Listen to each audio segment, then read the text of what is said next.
ఇక జగన్ రెడ్డికి క్రెడిబిలిటీ ఉందో లేదో వైసీపీ వాళ్ళు ఆలోచన చేస్తారు. అదేంట నా పేరు పెట్టి పిలుస్తుంది. అన్నని పేరు పెట్టి పిలవక మర్యాద ఇస్తారా? మీ చెల్లే కాదన్న, స్టేట్లో ఎవరు మర్యాద ఇయ్యరు నీకు. అరే కాసేపట్లో మా దూరాలు దగ్గరకు పోతున్నాయిరా. దూరాలు కాదు, మీ అవినీతికి ఆధారాలు దగ్గరకు పోతున్నాయి. జగన్మోహన్ రెడ్డి గారు తల్లి మీద కేసు వేసిన వాడిగా మిగిలిపోతాడు. నీ గురించి ఎన్నో కళలు కన్నా అమ్మ మీద కేసు పెట్టావు అన్న నువ్వు. ఇలాంటి కళ కలిగి ఉన్నదిరా. నువ్వు ఇలా అని తెలిస్తే నేను కనకుండా ఉండేదేమో. నా బిడ్డలకి సొంత మేనకోడలికి ద్రోహం చేసి వాళ్ళ ఆస్తులు లాక్కున్న వాడిగా మిగిలిపోతాడు. అన్న కోడలు అల్లుడు ఆస్తి కూడా దొబ్బేసావు అన్న. వాళ్ళు చిన్నపిల్లలు రా, ఏం చేసుకుంటారు? అందుకే నా దగ్గర దాచిపెట్టా. దాన్ని దాచిపెట్టడం అన్న దోచుకోవడం అంటారు. నీ గురించి నీ చెల్లి ఇచ్చే ఈ సర్టిఫికేట్ చాలన్న మన పార్టీ ఆంపట్ అవ్వడానికి.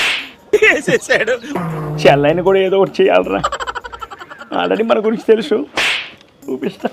బాబాయ్నే అనుకున్నా, చెల్లైని కూడా మారువా నువ్వు మారోరా.